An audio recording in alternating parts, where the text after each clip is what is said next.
55 para poder comenzar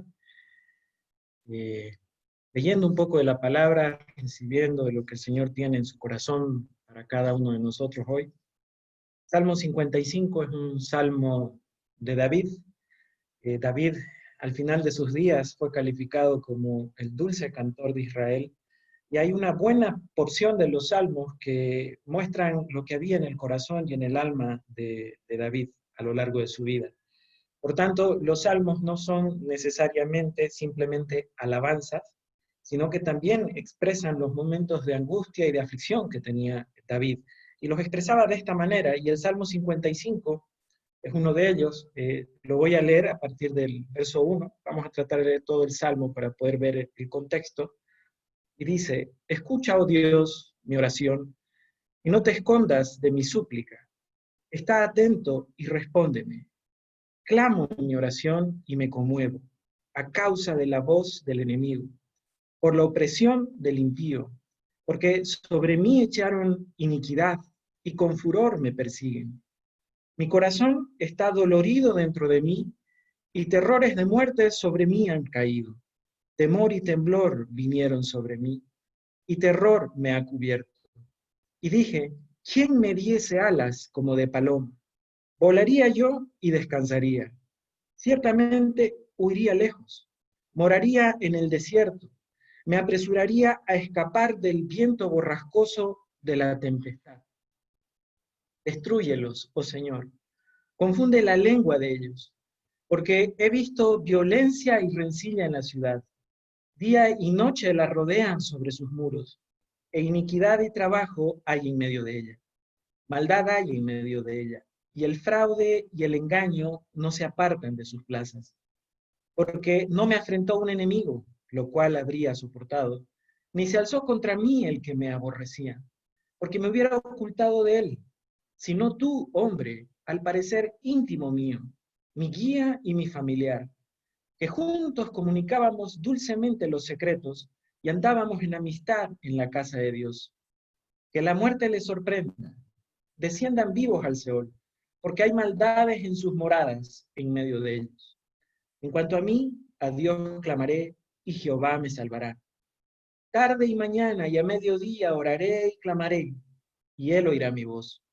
Él redimirá en paz mi alma de la guerra contra mí. Aunque contra mí haya muchos, Dios oirá y los quebrantará luego. El que permanece desde la antigüedad, por cuanto no cambian ni temen a Dios. Entendió el inicuo sus manos extendió, el inicuo sus manos contra los que estaban en paz con él. Violó su pacto.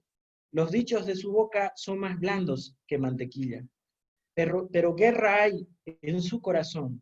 Suaviza sus palabras más que el aceite.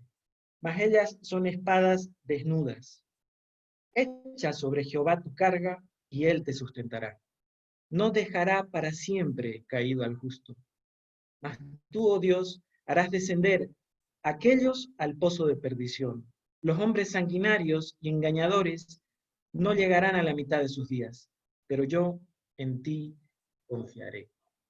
Vamos a orar una vez más antes de comenzar. Señor, te damos gracias por esta mañana, por el tiempo de comunión que podemos tener contigo, por el tiempo de comunión que podemos tener con los hermanos. Gracias, Señor, por tu palabra. Queremos, Señor, tener nuestro corazón abierto a tu voz, tener una actitud humilde, reconocer que tú eres Dios sobre todas las cosas, que gobiernas y tienes control sobre todas las cosas. Y que, Señor, así como David derramaba su corazón delante de ti, e incluso nos lo muestra en los Salmos, nosotros también en momentos difíciles de aflicción y de prueba, también derramemos nuestro corazón delante de ti, y como él mismo decía, en ti confiaremos, Señor, en ti descansamos ahora. Gracias por la palabra, bendice este tiempo, Padre, en el nombre de tu Hijo amado Jesús. Amén. Bien, si uno ve el título, si está en la versión Reina Valera, el título de este mensaje es terrible, porque dice: plegaria pidiendo la destrucción de enemigos traicioneros. Y es llamativo si uno trata de entender un poco o de escudriñar en lo que dice el título, no es un título que puso David, es un título que se puso en la reunión, en la versión Reina Valera de 1960, pero lo que dice es que David estaba orando básicamente para pedir destrucción. Y suena fuerte porque los hijos de Dios, todo aquel que es varón de Dios, en realidad puede orar más que todo para la construcción, para la salvación de las almas, pero en este momento vemos a un David tan afligido que él pide la destrucción de sus enemigos. Llegó a un punto de aflicción tal que él pide básicamente que sus enemigos sean destruidos. Pero lo llamativo del título es que completo dice plegaria pidiendo la destrucción de enemigos traicioneros. Y yo no concibo un enemigo que sea traicionero. En realidad el enemigo es enemigo. El enemigo está siempre al frente y es contrario a uno. Pero en este caso hay que entender que cuando habla de enemigos traicioneros es porque antes de ser enemigos eran amigos. Como dice la Escritura en algún momento, él habla precisamente de aquellos que lo traicionaron, que eran íntimos a él, que eran cercanos a él, con los que se comunicaban, dice la Escritura, los dulces secretos, ¿no? Había confianza. Y en algún momento se tornaron, se volcaron y dejaron de ser amigos para convertirse en enemigos, porque de por medio hubo la traición.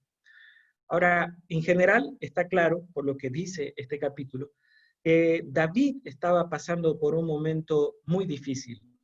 Y por tanto, lo que nosotros vemos en su palabra es que hay una mezcla de enojo, por un lado, o rabia, y también de angustia y de decepción. Definitivamente él está decepcionado de aquellos que caminaron quizás por tiempo junto con él y que en algún momento lo traicionaron y lo abandonaron.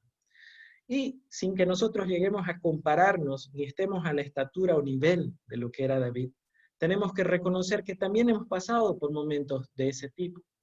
Sin embargo, para volver un poco al contexto y para especificar en qué momento histórico estaba David, sin dar mayores detalles, los historiadores bíblicos dicen que este fue el periodo en el que se generó la rebelión de Absalón. Y eso justifica de por sí la razón de este capítulo. Porque Absalón era el hijo de David.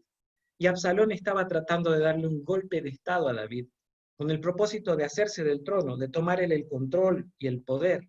No era cualquiera. David estaba acostumbrado a enfrentarse a gigantes, se enfrentó a Goliat. David estaba acostumbrado a enfrentarse a reyes que le tenían envidia, se enfrentó a Saúl, que todo el tiempo lo persiguió para querer matarlo. En este caso, el que se estaba rebelando contra él era su hijo Absalón, por tanto el dolor era profundo. Pero por otro lado, también había otro que había sido amigo íntimo, que estaba siendo traicionero en este caso, y ese era Ahitofel. Por eso habla de intimidad, porque Ahitofel era, se entiende, por algunos lo mencionan así, como el consejero máximo que en algún momento tuvo David. Y de hecho, si uno quiere referenciar dentro de lo que dice la palabra, le invito a que vaya a 2 Samuel, capítulo 15, por favor, el verso 30 al 31. Ahí precisamente muestra el momento específico en el que David recibe una mala noticia, que bien podría ser catalogada como una puñalada por la espalda. Dice el verso 30 del capítulo 15 de 2 Samuel, y David subió la cuesta de los olivos y la subió llorando. Ya David estaba quebrantado, llevando la cabeza cubierta y los pies descalzos. Había una figura de luto, de quebranto. También todo el pueblo que tenía consigo cubrió cada uno su cabeza e iban llorando mientras subían. Y dieron aviso a David diciendo, Ahitofel está entre los que conspiraron con Absalón. Entonces dijo David, y hace una oración, entorpece ahora, oh Jehová, el consejo de Ahitofel. Verso 32, solo la primera parte, dice, cuando David llegó a la cumbre del monte para adorar allí a Dios. Es importante entender, como lección adicional, que David estaba subiendo a la cumbre del monte para adorar a Dios. A pesar de la situación difícil que él estaba viviendo, de que el reino estaba en peligro, de que su cabeza misma estaba en juego, lo que David no estaba dejando de hacer era adorar a Dios. Y cuando David recibe esta mala noticia, donde le dicen que uno de sus íntimos lo ha traicionado y que se ha unido a su hijo, que en ese momento se había tornado en su enemigo, lo que hace David no es decir, bueno, todos los que están conmigo vamos a la guerra, vamos a pelear, vamos a defender el trono, vamos a defender el reino. En realidad lo que David hace es clamar a Dios, orar a Dios, y que sea Dios el que se encargue de sus enemigos. ¿Amén? Ahora, eso es en cuanto al contexto, pero si volvemos nuevamente al capítulo 55 de Salmos, en cuanto a esta plegaria, lo que nosotros podemos ver en muchos pasajes, pero quiero centrarme básicamente en el verso 22, es una promesa de Dios, maravillosa y hermosa promesa de Dios, y versículo mucho conocido por todos nosotros. Dice la Escritura, echa sobre Jehová tu carga, porque Él te sustentará. No dejará para siempre caído al justo. Echa sobre Jehová tu carga, porque Él te sustentará. No dejará para siempre caído al justo. Y si nosotros separamos o disgregamos este versículo, en realidad vamos a encontrar dos promesas dentro de una promesa. La primera frase dice, echa sobre Jehová tu carga, y entre paréntesis, si quiere, póngale, echa sobre Jehová tus preocupaciones. ¿Y qué dice que hará Él? Él te sustentará. Y la segunda dice, no dejará para siempre caído al justo. Ahora, si nosotros escudriñamos un poquito más en ese versículo, sin entrar en teología profunda, ¿qué es sustentar? Porque dice la Escritura que Él nos sustentará. Y bueno, sustentar, en pocas palabras, es hacer que algo se mantenga o que permanezca, a pesar de la adversidad, ¿no es cierto? Por muy pesada que sea la carga, Dios nos va a permitir que esa carga nos aplaste. ¿Y saben por qué? Porque Él mismo nos está sustentando, dice la palabra de Dios. Amén. No lo digo yo, no es invento mío, es lo que la palabra del Señor dice. Echa sobre Jehová tu carga y Él te sustentará. Lo segundo que dice es que no dejará para siempre caído al justo. Y eso nos muestra que el justo o el que obedece a Dios puede caer, ¿no? Y eso rompe el estereotipo, la figura del cristiano como aquel que tiene éxito permanente, como el que nunca se equivoca, el que nunca falla, al que todo siempre le va bien, ¿no? En este caso, David estaba caído. Pero la promesa del Señor para él en ese tiempo, y queridos hermanos, la promesa del Señor para nosotros en este tiempo, es que Dios mismo no nos va a dejar caídos para siempre. Amén. Dios mismo es el que nos sustenta y Dios mismo es el que nos levanta. Había un autor, perdón los ladridos de fondo, es normal en las casas, pero volviendo al tema, había un autor de hace 4 siglos más o menos, Samuel Blackerby, no Samuel Blackberry, sino Blackerby, era un reverendo que decía, y cito textualmente, Dios no se deleita en ver lágrimas en tus ojos y palidez en tu semblante. ¿Qué es lo que pasa cuando uno está quebrantado, cuando está pasando por una situación difícil, cuando tiene muchas cargas y preocupaciones? Tus gemidos y sollozos no son música a sus oídos. Más bien, quiere que te veas libre de tu carga, echándosela sobre sus hombros, para que puedas regocijarte en su gozo y en su consuelo. Ahora, si vamos a lo bíblico en específico, este era un pensamiento de un hombre de Dios, y definitivamente yo me adhiero a él. No es la voluntad de Dios de que vivamos todo el tiempo en lamento, no es la voluntad de Dios de que vivamos todo el tiempo en lágrimas y en quebranto. Es un hecho real que Dios permite que pasemos por esos periodos, pero Dios no nos ha llamado a que nosotros vivamos una vida de permanente sufrimiento o aflicción, porque la palabra nos habla también de gozo en medio de la prueba, ¿no? Ahora, en el Nuevo Testamento, el apóstol Pedro nos dice, si vamos a la primera carta de Pedro, en el capítulo 1, en el capítulo 5, versículo 7, otro versículo muy conocido, dice, humillaos pues bajo la poderosa mano de Dios, para que Él os exalte cuando fuere tiempo. Y luego dice, verso 7, echando toda vuestra ansiedad sobre Él, porque Él tiene cuidado de vosotros. Y aquí vemos nuevamente dos cosas que podemos rescatar. Y en este caso hablamos de dos acciones. Hay dos verbos, y los verbos siempre son una acción en específico, que nos hablan, en primer lugar, de humillarnos y en segundo lugar, de echar. Vamos con lo primero. Humillarse. ¿Qué es humillarse? Significa reconocer que no somos nada ante Dios. Reconocemos que Él es el Dios grande y que nosotros somos hombres finitos. Es admitir, por tanto, que nuestra condición humana es inferior, ¿no? Y que además queremos obedecer su palabra y vivir conforme a su voluntad, porque eso es lo que su palabra dice.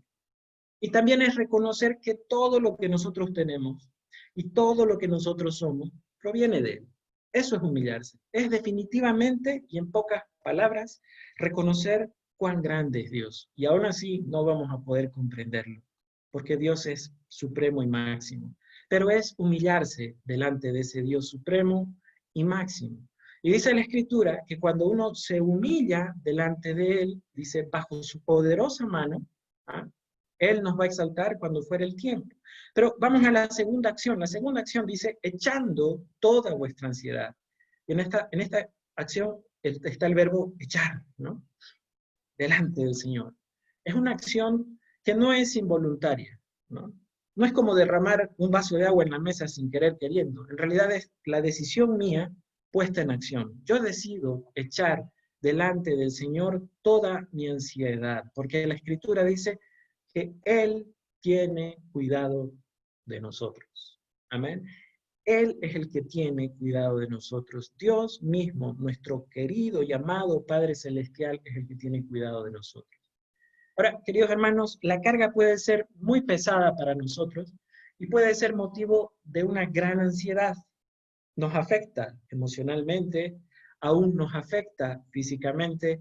Oscar leía hace un momento el Salmo 32 cuando habla de la dicha del perdón, y ahí habla del pecado, y qué es lo que pasa cuando uno peca, y cómo incluso puede ser afectado en lo físico. Bueno, sin llegar a ser pecado, en cierta forma, la ansiedad también es algo que nos carcome el alma, que nos carcome las emociones, los sentimientos, el intelecto, pensamos todo el tiempo en eso y finalmente puede aún golpearnos físicamente. ¿Por qué? Porque la carga para nosotros definitivamente es muy pesada. Pero lo que para nosotros es como tener una tonelada de peso sobre nuestros hombros, quiero decirle, querido hermano, que para Dios es como tener el peso de una pluma en la palma de su mano. Porque en el fondo, esta situación, el conflicto, la prueba que podamos estar viviendo, o la traición que estemos viviendo, no se trata de nosotros, ni es cuestión de que sea resuelta por nosotros, sino que se trata de Dios y que Él lo resuelva. Dios, ¿qué es lo que nos pide a la luz del pasaje que acabamos de leer en 1 Pedro? Dice que nos humillemos bajo su poderosa mano, y su mano todopoderosa, va a actuar a nuestro favor. Amén. Es Él el que se va a encargar de la situación. Todo lo que tenemos que hacer, por tanto, es aprender a poner nuestras preocupaciones en las manos del Señor. Nosotros no somos llamados a cargar lo que solo Dios puede llevar. Y es la verdad, tenemos que confesarlo. Yo me pongo en primer lugar. Hay muchas cargas que yo no las puedo llevar, pero Dios sí puede llevarlas. Por eso dice su palabra, Salmo 55, que hemos tomado como base, echa tu carga sobre el Señor. Amén. ¿Qué es lo que tenemos que hacer entonces? Ser obedientes a lo que la palabra de Dios dice. Yo creo que estamos bien hasta acá, no tengo feedback, no tengo retorno, pero sí creo que estamos claros. De todas formas, sigamos avanzando. No es un mensaje muy largo. Lo importante es, sobre todo, meditar en cuanto a lo que la palabra nos quiere decir esta mañana. Y en esa misma línea, si vamos al libro de Mateo, por favor, capítulo 11, verso 28.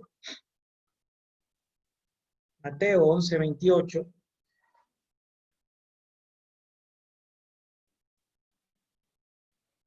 Vamos a leer hasta el verso 30. La Escritura dice así: venid a mí todos los que estáis trabajados y cargados, y yo os haré descansar. Hoy el Espíritu Santo está para ayudarnos a sobrellevar toda situación en la vida. Y nunca vamos a desmayar si confiamos en Él. Verso 28 primero dice, venid a mí todos los que estáis trabajados y cargados, y yo os haré descansar. ¿Mm? El Espíritu Santo está para darnos descanso. El Espíritu Santo está para darnos consuelo en toda situación de la vida. ¿Y saben qué? Lo más fácil para el hombre es querer desmayar cuando está trabajado, cuando está cargado, y es natural, somos seres humanos, somos frágiles y somos débiles. Pero yo le digo, hermano, que si confiamos en Él, no vamos a desmayar, porque no van a ser nuestras fuerzas, sino las fuerzas renovadas del Señor. Ahora, inmediatamente después de lo que dice esta escritura, de echar nuestra carga sobre el Señor, el mismo Señor Jesús nos dice, verso 29, llevad mi yugo sobre vosotros y aprended de mí, que soy manso y humilde de corazón, y hallaréis, ¿qué cosa? Remarque eso, dice, descanso para vuestras almas. ¿Cuántos de nosotros queremos descanso? Todos nosotros. ¿Queremos vivir en un permanente agobio y cansancio? No. Queremos el descanso para nuestras almas. Anhelamos el descanso para nuestras almas. Pero para que eso pase, tenemos que cambiar la carga humana, pesada, que parece una tonelada sobre nuestros hombros, que no podemos aguantar ni llevar, para poder llevar primero el yugo de Dios sobre nosotros. Verso 30 dice, porque mi yugo es fácil y ligera mi carga. Queridos hermanos, la voluntad de Dios no es que estemos cargados, sino que estemos descansados en Él, a pesar de la situación que estemos viviendo. Pero para que esto suceda, vuelvo a repetirlo, es necesario cambiar nuestra propia carga, nuestra preocupación, nuestros afanes, nuestras angustias, por el yugo del Señor. Porque la palabra dice clarito que su carga será ligera. De hecho, Él mismo nos ayuda a sobrellevar la carga. Amén. Ahora, hay quienes piensan que en esta vida solo van a descansar cuando estén muertos, pero la palabra de Dios nos dice otra cosa, y realmente es algo que nos bendice y nos hace bien. Sé que he estado saltando de un versículo a otro, he tenido un texto base para entender el contexto, y de ese texto base hemos hablado solamente del versículo 22, que habla de echar la carga sobre el Señor. Y ahora vamos viendo distintos pasajes del Antiguo y del Nuevo Testamento, pero si vamos en esa línea, en el Salmo 27, que también es un salmo de David, el verso 13 y 14 dice lo siguiente, Salmo 27, verso 13 y 14.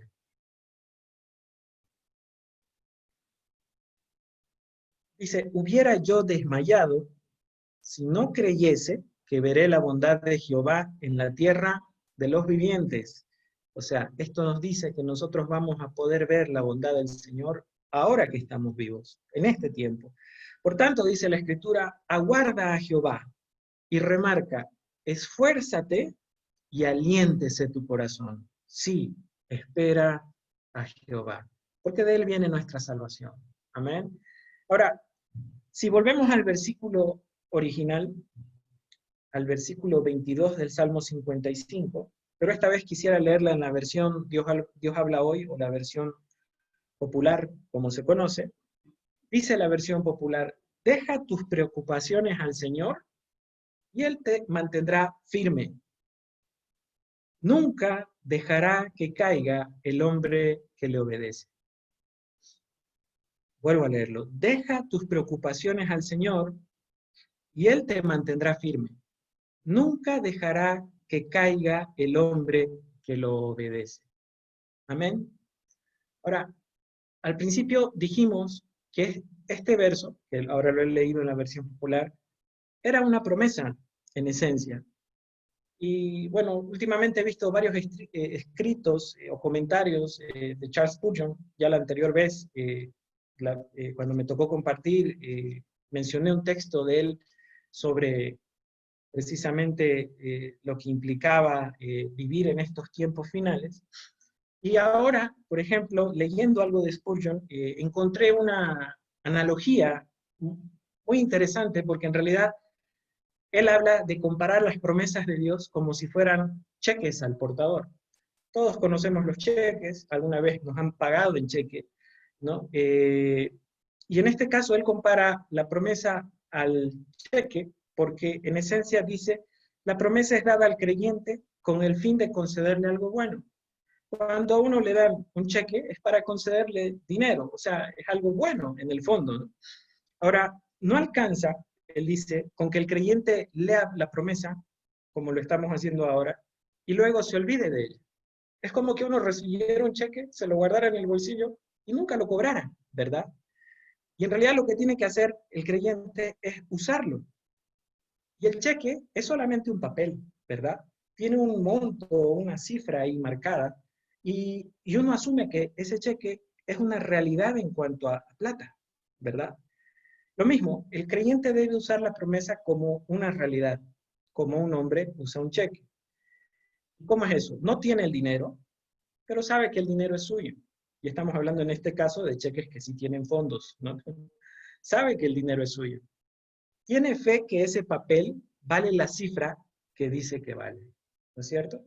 Ahora, cuando uno tiene un cheque que dice páguese al portador, ¿qué es lo que tenemos que hacer? Y eso es muy práctico. Uno tiene que darle la vuelta al cheque y tiene que endosar el cheque, se dice. Y endosar es básicamente poner mi nombre, mi dirección, mi número de teléfono, y con eso adjunto mi carnet de identidad y con eso puedo ir a cobrar, ¿no? Entonces, en esa línea, el creyente debe tomar la promesa y endosarla con su propio nombre. ¿Qué quiero decir con eso? Quiero decir de que usted tiene que tomar la palabra que hemos recibido de promesa hoy para usted. Póngale su nombre. ¿Qué situación, querido hermano, hermana, está pasando que lo aflige? ¿Qué carga muy pesada tiene en sus hombros que no puede soportar? El Señor le dice, ponele tu nombre, porque esa promesa es para ti. ¿Mm? Cuando uno le pone el nombre, luego la va a recibir personalmente como algo verdadero. Y esto lo hacemos con fe. Amén. Las promesas se reciben por fe. Ahora, hay que creer con firmeza que Dios es un Dios de verdad, es un Dios veraz, que Él cumple lo que promete y que es veraz en cuanto a esta palabra también en específico de la cual estamos hablando. Ahora, pero Él va más allá, ¿sí? Y hay que creer que nosotros tenemos la bendición, puesto que ya tenemos la firme promesa de ella. Amén. Dios ya nos ha dado su palabra y es como un cheque dado a nuestro corazón. Y lo único que tenemos que hacer es ir al banco de la fe para cobrarlo, por decirlo así, por dar un ejemplo, ¿no? Y por tanto hay que poner el nombre en la promesa para garantizar que nosotros vamos a recibir esa promesa. Amén. Ahora, ¿qué es lo que yo tengo que hacer? Porque me pueden decir, y es muy cierto, pero hermano, esto no es un banco, este no es un cheque, yo no tengo un papel. Sí, mi hermano, pero tiene la palabra de Dios escrita. Amén. Y lo que tiene que hacer es, en oración, clamarle a Dios y decir, Señor, esta palabra la tomo para mí. Y esperar a que sea cumplida. Ahora, si esa palabra tiene fecha establecida, por decirlo así, va a usted recibir de inmediato el monto de la promesa, por decirlo de algún modo. Tal vez usted en su vida puede dar testimonio de cuántas veces ha estado en una situación de aflicción que ha tenido un plazo determinado. Y se estaba llegando el plazo, ya estaba por llegar el momento de que se cumpla la situación complicada y usted lo único que tenía era a Dios para sostenerse en él. Cuando ha llegado la situación, la prueba, y tal vez era el momento fulminante, el Señor siempre llegó a tiempo. Amén.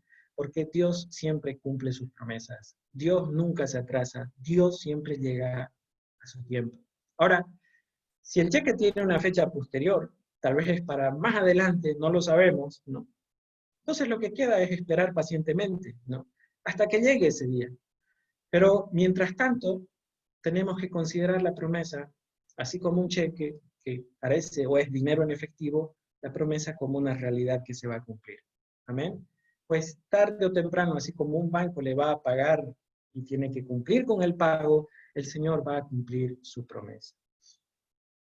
Ahora, es muy importante entender de que hay algunos que reciben la palabra, o algunos recibimos la palabra, porque a todos nos puede pasar, y aún por el agobio, por las angustias y por todo lo que tenemos, no endosamos el cheque, ¿sí?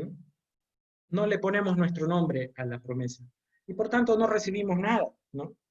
O hay otros que en realidad son negligentes porque saben que tienen una promesa y que es para ellos, pero nunca van a presentar el cheque para cobrarlo. Y por tanto tampoco reciben nada. Ahora, esto no es culpa de la promesa, porque algunos pueden decir, pucha, no se está cumpliendo lo que la palabra de Dios dice. No, la palabra de Dios es infalible, nunca falla, siempre se cumple, ¿no? Sino que es un error de aquellos que no actúan con sentido común. Si usted tiene un cheque, ¿qué le dice el sentido común? Vaya al banco y cobre, ¿no es cierto? Si usted tiene una palabra, una promesa en la Biblia, ¿qué haga? Vaya y dígale al Señor, Señor, que tu palabra se haga realidad en mi vida. Amén. Esto es, así como a la manera de los negocios, con los cheques y el dinero, es a lo que toca hacer en cuanto a la fe, a la manera de la fe, en cuanto a la palabra de Dios y las promesas para nosotros. Ahora, y esto es muy importante, saben, nuestro Dios es fiel. Nosotros podemos ser infieles, pero la palabra dice que Él permanece siempre fiel. Y es fiel a nosotros, sí, pero en primer lugar es fiel a su palabra. Y por tanto, Dios no es un mal pagador. Lo que Él promete, lo cumple. Lo que Él alienta como una esperanza, Él la va a cumplir en nosotros. Si Dios nos da la esperanza, es porque Dios nos dice que Él va a cumplir esa esperanza. Amén. Dios no es como nosotros, aún siendo padres. Podemos cometer el error de ilusionar a nuestros hijos con alguna promesa que luego sabemos que no la vamos a poder cumplir. No. Cuando Dios ha alentado una esperanza, Él siempre la va a cumplir en nosotros. Así que, queridos hermanos, yo los animo en esta mañana, no tengo más que decir, pero volvamos a leer, por favor, el versículo 22 del Salmo 55, que dice muy claramente, si usted, aunque esté con su micrófono muteado, puede leerla en voz alta en su casa para animarse, diga conmigo, echa sobre Jehová tu carga y Él te sustentará. No dejará para siempre caído al justo. Así que, querido hermano, que esta mañana sea una mañana en la que su alma haya descanso, y si usted se siente caído, vea usted que en el nombre del Señor es levantado. Gracias al Señor por este tiempo. Le invito a que cierre sus ojos, hacemos una oración final. Amado Señor, gracias por tu presencia, gracias por tu palabra que nos hace tanto bien. No es el hombre hablando en nuestro corazón, es el Dios Todopoderoso, el Creador del cielo y de la tierra, el que nos habla a cada uno de nosotros. Y esta mañana, Señor, queremos darte gracias porque esta palabra nos hace bien. Esta palabra, Señor, es realidad. Esta palabra la tomamos para nosotros. Queremos ponerle nuestro nombre y nuestro apellido. Más allá de la situación, más allá de la prueba, del momento que estemos viviendo, tú sigues siendo Dios, sigues sentado en tu trono. Ninguna situación se ha escapado a tu control. Nunca llegas tarde, siempre estás con nosotros y eres fiel a tu palabra. Señor, sobre ti echamos nuestra carga esta mañana, para que nos des descanso. Y en ti creemos que nos podemos levantar en cualquier situación difícil que nos haya derribado, por decirlo así, sabiendo, Padre, de que tienes cuidado de nosotros. Gracias por tu bien, gracias por tu misericordia, o gracias por tu grande amor, Señor, y por tu bondad. Bendice a mis hermanos, a mis hermanas, a las familias de Filadelfia. Señor, tu presencia esté en cada hogar, tu presencia sea el refrigerio de cada día para nuestras almas, tu presencia sea el sustento, la fortaleza de cada familia. Qué bueno saber es, Señor, que estás con nosotros. En el nombre de tu Hijo amado Jesús. Amén.